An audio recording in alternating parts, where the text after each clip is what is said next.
বলিউড খিলাড়ি অক্ষয় কুমারের সময়টা খুব একটা ভালো যাচ্ছে না।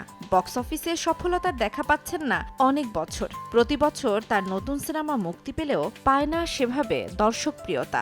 তবে তাতে বলিপাড়ার এই খিলাড়ির কিছু যায় আসে না, কেননা বলিউড নির্মাতাদের পছন্দের তালিকায় বরাবরই থাকেন তিনি।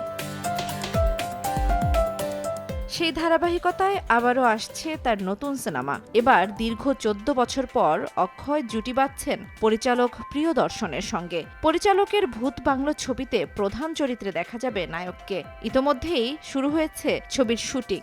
সামাজিক মাধ্যমে ছবির পোস্টার পোস্ট করে নিজেই এ খবর জানিয়েছিলেন অক্ষয়, যা আগামী বছর মুক্তি পাওয়ার কথা ছিল।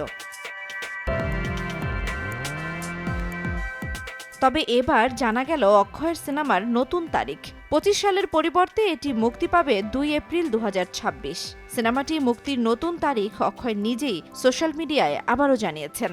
জানা গেছে ভূত বাংলো ছবি নাকি ভুলভুলাইয়া ছবির স্পিন অফ, অর্থাৎ ২০০৭ সালে মুক্তি পাওয়া অক্ষয় প্রিয়র হরর কমেডি ছবির শুরু হওয়ার আগের গল্প এটি। মূলত ভূত বাংলো ভুলভুলাইয়ার মতো হরর কমেডি। তার ওপর এখানে রয়েছে ভুলভুলাইয়া ছবির পুরো কাস্ট। ফলে দুয়ে দুয়ে ৪ করা শুরু করেছেন নেটিজেনরা।